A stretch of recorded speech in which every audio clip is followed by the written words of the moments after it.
गोड्डा जिला अंतर्गत पत्थरगामा थाना क्षेत्र के केरवार गांव में तालाब में डूबने से 3 बच्चों की मौत। नहाने के क्रम में हुआ हादसा, गांव में मातम। और शारदीय नवरात्र पर मां दुर्गे की आराधना में जुटे श्रद्धालु पंचमी पर स्कंद माता की पूजा अर्चना कर मांगा आशीर्वाद।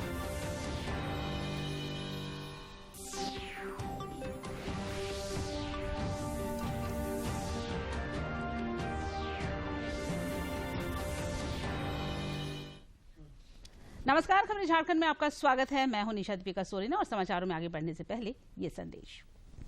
देश भर में 18 वर्ष से अधिक आयु के सभी लोगों के लिए सरकारी केंद्रों में निःशुल्क टीकाकरण अभियान चलाया जा रहा है। दूरदर्शन आप लोगों से अपील करता है कि कोविड रोधी टीका जरूर लगवाएं। कोरोना महामारी के प्रति कोई भी लापरवाही ना बरते। जब तक आवश्यक ना हो घर से बाहर ना निकलें और इन आसान उपायों का पालन करें। मास्क लगाएं, 2 गज की सुरक्षित दूरी बनाए रखें, बार बार हाथ धोएं और चेहरा साफ रखें।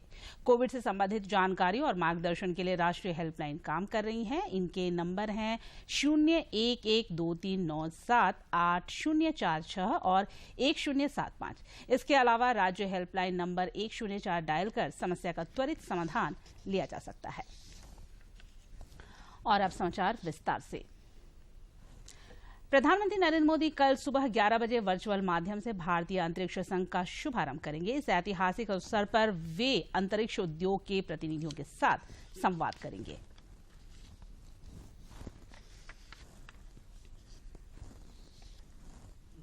केंद्रीय ऊर्जा मंत्री आर.के. सिंह ने कहा है कि देश में बिजली की कोई कमी नहीं है और कोयले का पर्याप्त स्टॉक उपलब्ध है।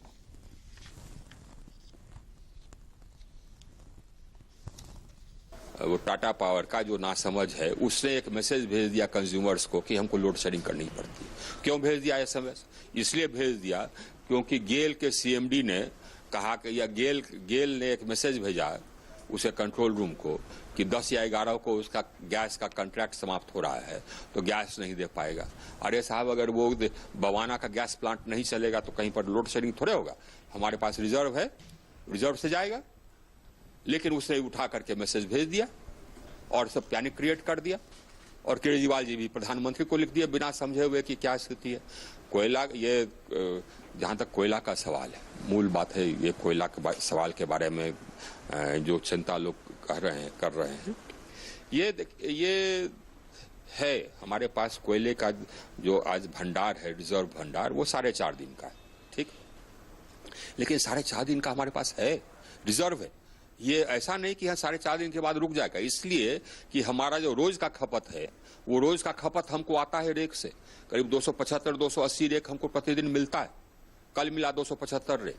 और कौन रेक कहां जाना है ये हम और कोल मंत्रालय मिलकर के डिसाइड करते हैं। इधर कोयला मंत्री प्रहलाद जोशी ने भी कहा है कि देश में बिजली आपूर्ति में बाधा आने का कोई खतरा नहीं है। उन्होंने कोयला उत्पादन और आपूर्ति की समीक्षा करते हुए कहा कि 24 दिनों की कोयला मांग पूरा करने के लिए पर्याप्त 43 मिलियन टन कोल स्टॉक उपलब्ध है। कोयला मंत्री ने कहा है कि पावर प्लांट का स्टॉक प्रतिदिन कोयला आपूर्ति करके बढ़ाया जा रहा है। उन्होंने लोगों से अफवाह पर ध्यान नहीं देने की अपील की। और वहीं केंद्रीय मंत्री प्रहलाद जोशी ने देश में कोयला उत्पादन और आपूर्ति की स्थिति की समीक्षा की है। उन्होंने कहा कि देश में बिजली आपूर्ति में व्यवधान का बिल्कुल भी खतरा नहीं है। केंद्रीय मंत्री ने ट्वीट करते हुए कहा कि बिजली आपूर्ति में व्यवधान का बिल्कुल भी खतरा नहीं है। 43 मिलियन टन का पर्याप्त कोयला भंडार है जो 24 दिनों की कोयले की मांग के बराबर है। देश में पिछले 24 घंटे के दौरान कोरोना के 18,166 नए मामले सामने आए हैं, जबकि इससे अधिक 23,624 लोगों ने कोरोना को मात देकर जिंदगी की जंग जीती। देश में फिलहाल कोरोना संक्रमण के 2,30,971 मामले शेष हैं। अब तक कुल 3,32,71,915 कोरोना वीरों ने कोविड को शिकस्त दी है। इधर झारखंड में संक्रमण के मामलों में 2 दिनों की तेजी के बाद फिर से इस खतरनाक वायरस की चाल मध्यम होती दिख रही है। राज्य में सैंपल जांच के दौरान सिर्फ 9 संक्रमितों की पुष्टि हुई, जिसमें रांची के 4 मरीज भी शामिल हैं। राज्य में फिलहाल कोरोना के 108 सक्रिय मामले शेष हैं, जबकि रिकवरी रेट 98.50% है।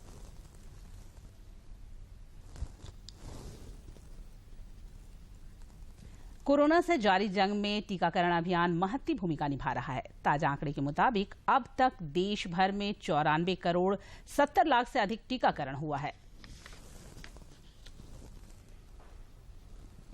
और अब बात टीकाकरण की। देश में अब तक 94 करोड़ 70 लाख से अधिक कोविड रोधी टीके लगाए जा चुके हैं। केंद्रीय स्वास्थ्य मंत्रालय ने बताया कि कल 66,85,000 से अधिक टीके लगाए गए। देश की आबादी के सर्वाधिक संवेदनशील समूहों को कोरोना संक्रमण से बचाने के लिए चलाए जा रहे व्यापक टीकाकरण अभियान की उच्च स्तर पर नियमित रूप से समीक्षा और निगरानी की जा रही है। राज्य के पेयजल एवं स्वच्छता मंत्री मिथिलेश ठाकुर ने अपनी विधायक निधि और राज्य सरकार के अंशदान से गढ़वा शहर में 958 सोलर स्ट्रीट लाइट लगाने के कार्यक्रम का शुभारंभ किया तथा सभी क्षेत्रों के समावेशी विकास पर बल दिया।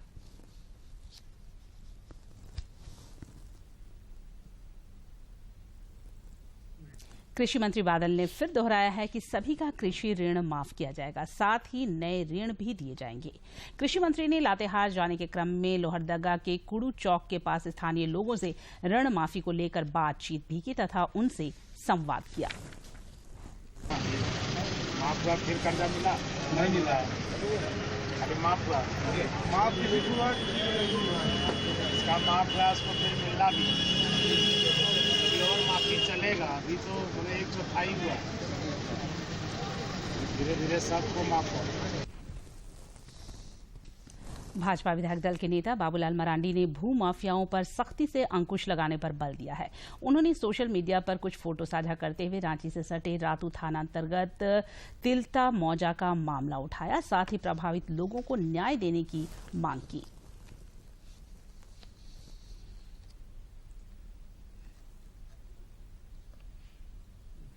गोड्डा जिला अंतर्गत पत्थरगामा थाना क्षेत्र के केरवार गांव में तालाब में डूबने से एक ही परिवार के 3 बच्चों की मौत हो गई। ये बच्चे तालाब में नहाने गए थे, जिस क्रम में यह हादसा हुआ। इन बच्चों की मौत के बाद गांव में मातम पसर गया।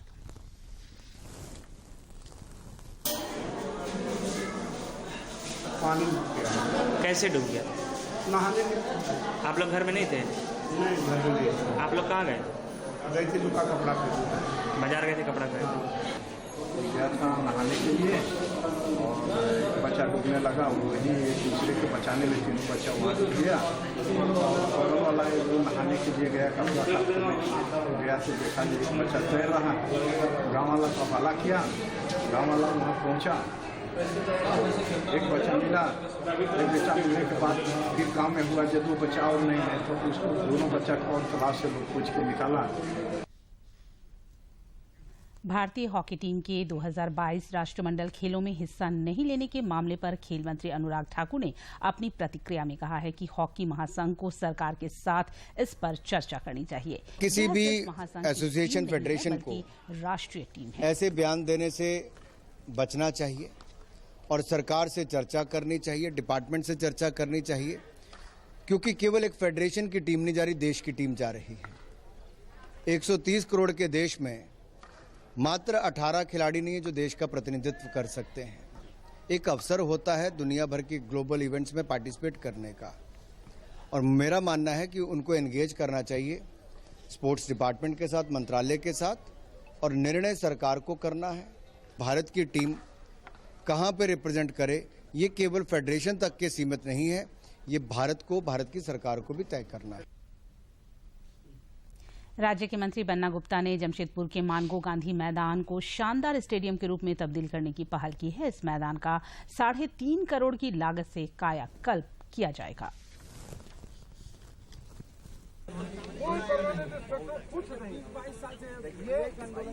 मैदान हमारा इस इलाका का जान है। ओ भैया,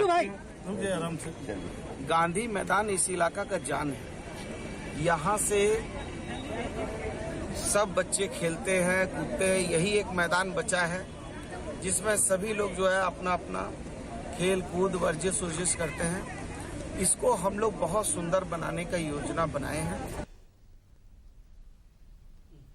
कृषि मंत्री बादल ने लातेहार के मनिका में फुटबॉल टूर्नामेंट का उद्घाटन किया और खेल प्रतिभाओं को बेहतर मंच प्रदान करने पर बल दिया।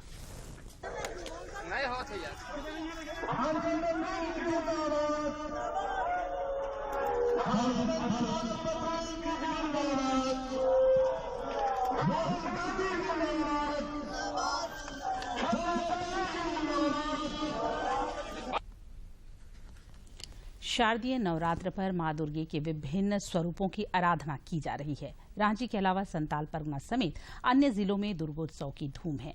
आज भक्तों द्वारा नवरात्रि के 5वें दिन स्कंद माता की पूजा अर्चना की जा रही है। मां स्कंद माता की साधना से न सिर्फ संतान सुख बल्कि रोग मुक्ति का आशीर्वाद प्राप्त किया जा सकता है।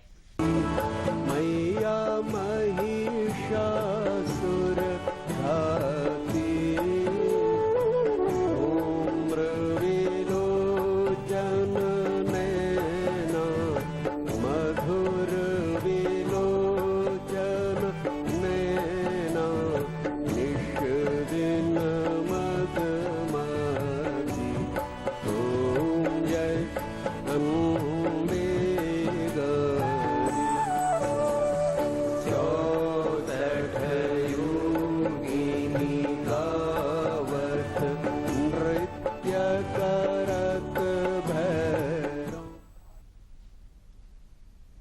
शारदीय नवरात्र पर राज्य के मंत्री मिथिलेश ठाकुर ने गढ़वा में 9 कुंवारी कन्याओं का पूजन किया तथा उन्हें उपहार स्वरूप विद्या सामग्री भेंट की।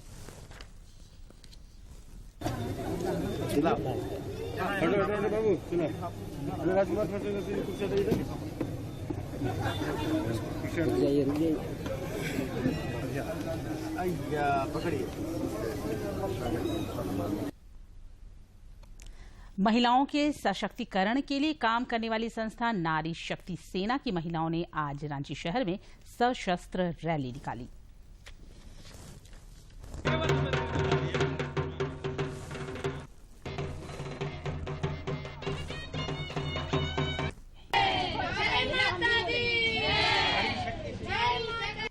करवाते हैं, दशहरा के समय में ही हम लोग शस्त्र पूजा करवाते हैं, रामनवमी में भी निकालते हैं जहाँ की। और ये तो हम मेरा संगठन ही है नारी शक्ति सेना, तो इसमें नारी लोग का हम लोग ऐसे ही सब तलवार लेके हम लोग हर बार जुलूस निकालते हैं। दुर्गा पूजा के दौरान रांची जिला प्रशासन के साथ मिलकर विधि व्यवस्था बनाए रखने में महत्वपूर्ण योगदान देने वाले युवा दस्ता के सदस्यों के लिए रांची प्रेस क्लब में आज एक कार्यशाला आयोजित की गई। कर रहे हैं और हमको खुशी है कि आपका भी जुड़ाव इससे रहा है। ये हर साल हम लोग का षष्ठी से पहले हम लोग जो नए साथी और पुराने साथी जो हर साल नए साथी को आना है, तो एक तो परिचय होता है और दूसरा चीज है कि जो हम लोग का देखा बिना भीड़ का थोड़ा लोग आए मगर पूरी संयमता के साथ और पूरे डिसिप्लिन वे में जो गवर्नमेंट की गाइडलाइन है, स्टेट गवर्नमेंट की हो चाहे सेंट्रल गवर्नमेंट की, उसको हम लोग पूरा करेंगे। और युवा दस्ता ये प्रण पहले भी ली है 32 वर्ष पहले की। रांची नगर निगम की महापौर आशा लकड़ा ने आज दुर्गा पूजा के मद्देनजर शहर की साफ सफाई का जायजा लिया। पानी डलवा दे, पानी शामिल करनी तो ही है।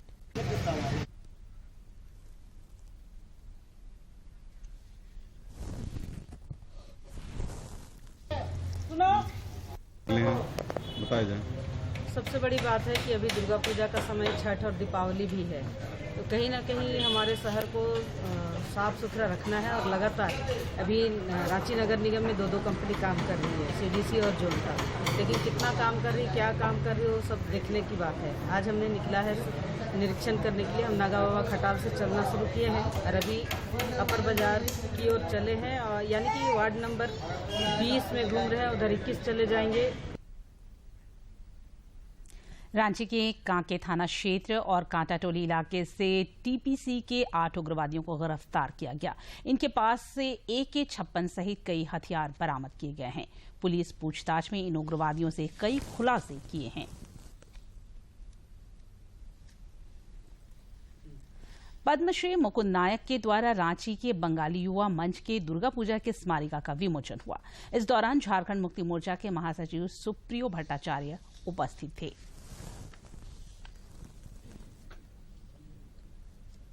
और विशेषकर नई पीढ़ी को मैं कहना चाहता हूं कि हम विकासशील देश के वासी हैं।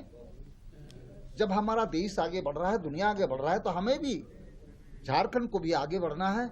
आदिवासी मूलवासी और नवागंतुकों को जो यहाँ रच बस गए हैं सबको विकसित होना है। लेकिन मैं जो छोटी दुनिया देखा, विधाओं में हम लोगों ने काम किया, उसी को एक डॉक्यूमेंटेशन के तौर पे एक उसकी पांडुलिपि बना के पहली बार हम लोगों ने आगमनी के माध्यम से जो पवित्र नवरात्र है, हम लोग का शारदीय दुर्गोत्सव का जो आज पंचमी का तिथि है, इस पुण्य तिथि को हम लोगों ने इसको और भी स्मरणीय बनाने के लिए हम लोगों ने आमंत्रित किया था। हमारे सबके जो सांस्कृतिक नायक हैं। जेनरिक दवा बनाने वाली कंपनी जेनरिक आधार का आज राजधानी रांची के अशोकनगर रोड में पहले आउटलेट का उद्घाटन हुआ।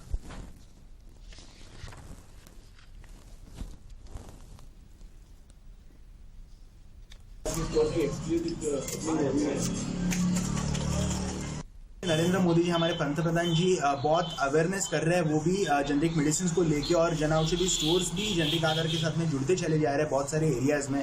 आज जन औषधि है, जेनरिक आधार है, एक ही मिशन के साथ में 130 करोड़ लोगों तक एफोर्डेबल मेडिसिन पहुंचाने का एक संकल्प लिया है हम लोग ने, क्योंकि हम लोग ने जो देखा है इतने सालों में महंगी दवाइयों से लोगों को राहत देने के लिए हर एक चीज़ में, मतलब अगर आपने मिल्क के सेक्टर में देखा तो एक क्रांति आई, सफ़ेद क्रांति 1947 में इंडिया को इंडिपेंडेंस मिलने के बाद में फार्मा इंडस्ट्री।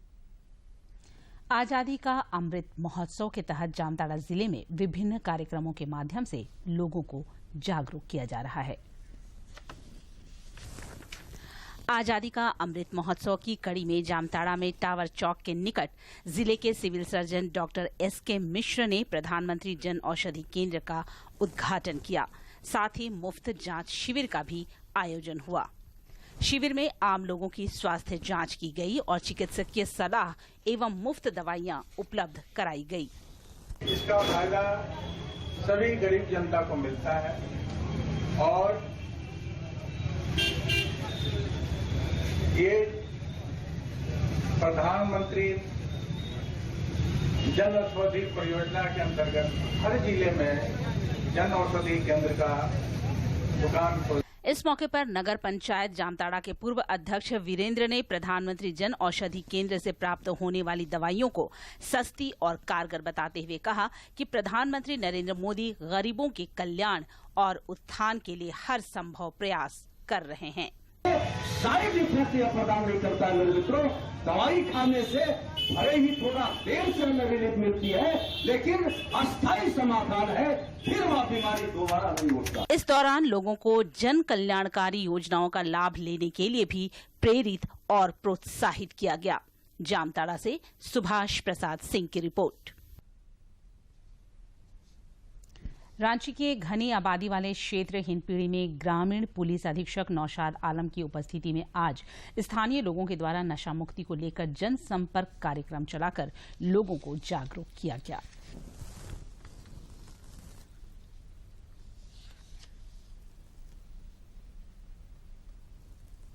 यहाँ से ये सप्लाई हो रहा है, उस जगह पर हम लोगों ने छापामारी किया, बहुत लोगों को पकड़े, उनके विरुद्ध में केस किए। लेकिन आज के डेट में भी हम लोग ये देख रहे हैं कि ये सप्लाई अभी बंद नहीं हुआ है, या बंद हुआ भी है तो कुछ कम हुआ। बहुत सारी ऐसी जगह हैं जहाँ से लोगों को मुहैया हो रहा है। तो हम लोग के बीच में उद्देश्य ये है, कंसेप्ट ये है कि जहाँ से ये सप्लाई हो रहा है अगर उसको हम लोग रोक देते हैं तो मिलेगा ही नहीं, तो लोग लेंगे ही नहीं। इसमें आप लोगों से मुअद्दबाना इल्तिजा है, गुजारिश यही है कि नेहरू युवा केंद्र द्वारा हजारीबाग में बड़े पैमाने पर स्वच्छता अभियान चलाया जा रहा है। आइए देखते हैं यह वीडियो क्लिप। चल चल चल चल कल कल कल कल एक धुली सी जिंदगी, स्वच्छता की जोत लेकर घर घर जाएंगे, साफ सुथरी रोशनी में सब नहाएंगे। स्वच्छ भारत का इरादा कर लिया हमने, देश से अपनी वादा कर लिया हमने। राज्य के 21 जिलों में 22 परीक्षा केंद्रों पर नर्सिंग कौशल कॉलेज के नामांकन के लिए आज लिखित परीक्षा का आयोजन हुआ, जिसमें 6000 से अधिक परीक्षार्थियों ने हिस्सा लिया। फूलो झानो आशीर्वाद अभियान से साहिबगंज जिले में भी परंपरागत रूप से दारू हड़िया बेच रही आदिवासी महिलाओं की तकदीर बदल रही है। महिला सशक्तिकरण को लेकर शुरू किए गए इस अभियान के तहत हारू हड़िया बेचकर जीवन यापन करने वाली महिलाओं को रोजगार का वैकल्पिक साधन उपलब्ध कराया जा रहा है। इस काम में Jharkhand state livelihood promotion society JSLPS की ओर से महिलाओं को सहयोग किया जा रहा है। साहिबगंज के पतना प्रखंड की रहने वाली मार्था हंसदा जैसी महिलाओं की जिंदगी में बड़ा बदलाव आया है। मार्था की तरह ही विनीता हेम्ब्रम और रानी पेरिया भी पशुपालन कर आर्थिक रूप से आत्मनिर्भर बन रही हैं। JSLPS की तरफ से फूलो जानो आशीर्वाद योजना के तहत बिना ब्याज मुक्त ऋण मिला है। उसी से मैं अपना गाय पालन कर रही हूँ, मुर्गी पालन कर रही हूँ और अपना आजीविका चला रही हूँ। अभी फूल झाड़ों का पैसा लिए तो अभी हड़िया दारू छोड़ दिए, अभी यही गाय सब पालन किए। फूला जाने का पैसा मिला, उससे किराना दुकान खुले।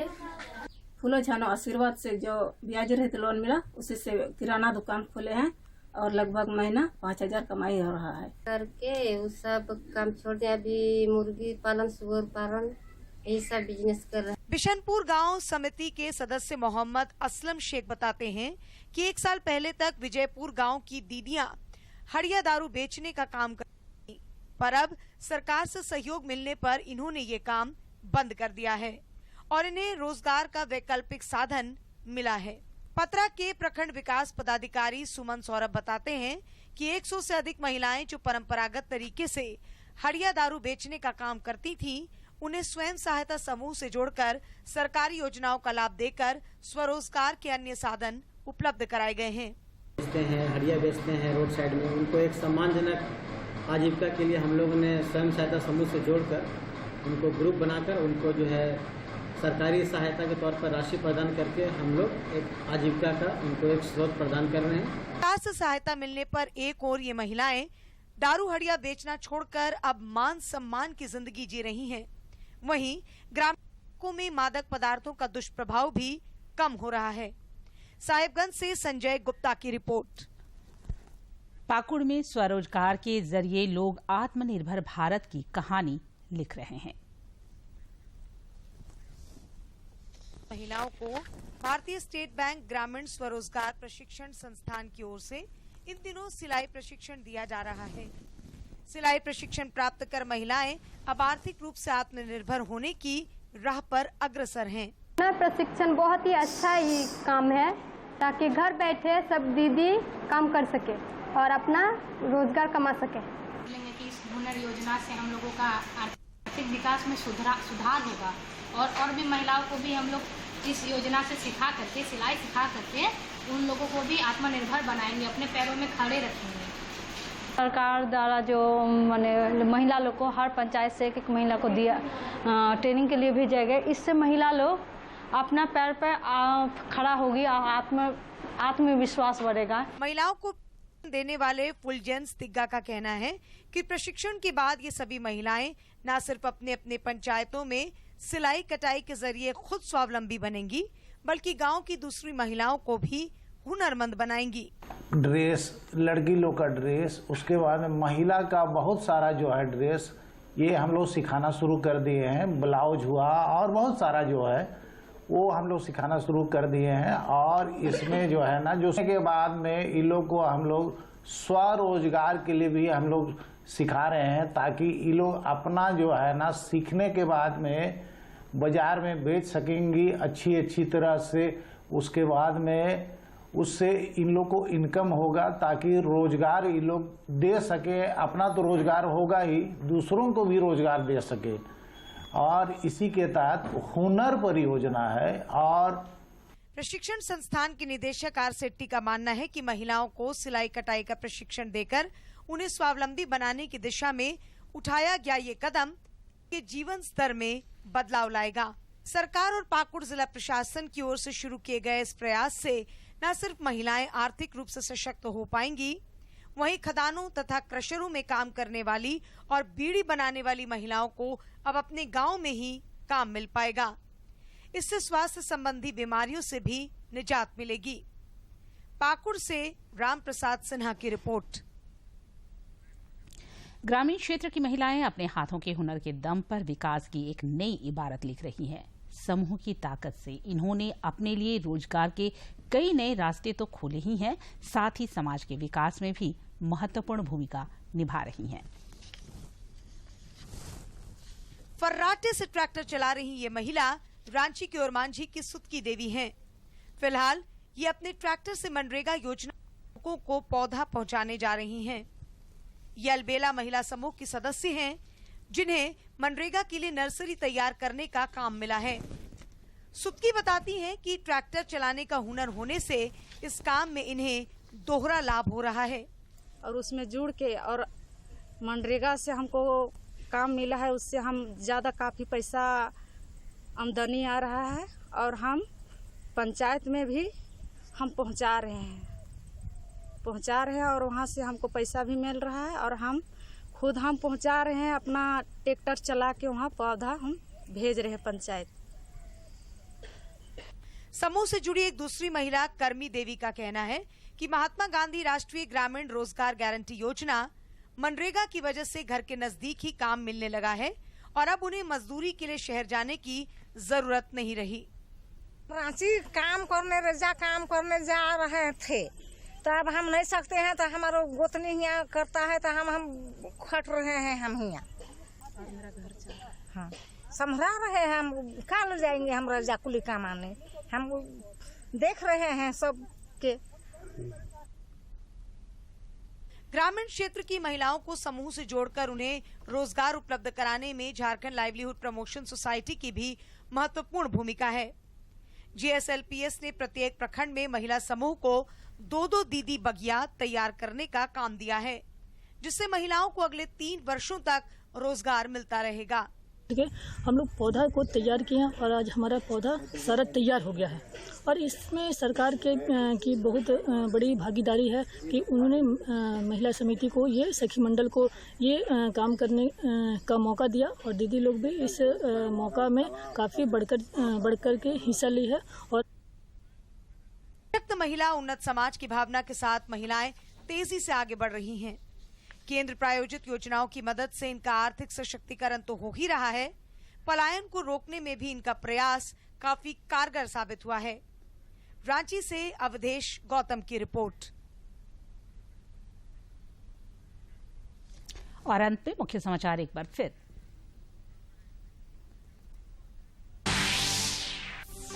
केंद्रीय ऊर्जा मंत्री ने कहा, देश में बिजली की कोई कमी नहीं, कोयले का पर्याप्त स्टॉक उपलब्ध। संकट को बेवजह किया गया प्रचारित, भ्रामक खबर पर लगाई फटकार। कृषि मंत्री बादल ने दोहराया, सभी का कृषि ऋण होगा माफ, दिए जाएंगे नए ऋण। गढ़वा शहर में मंत्री मिथिलेश ठाकुर ने सोलर स्ट्रीट लाइट का किया शुभारंभ। गोड्डा जिला अंतर्गत पथरगामा थाना क्षेत्र के केरवार गांव में तालाब में डूबने से 3 बच्चों की मौत। नहाने के क्रम में हुआ हादसा, गांव में मातम।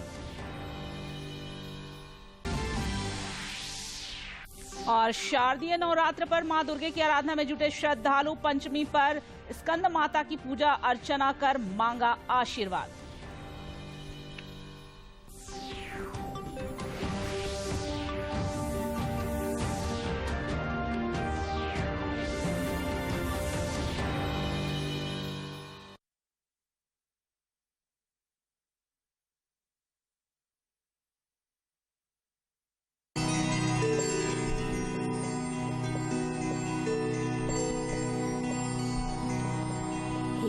कदम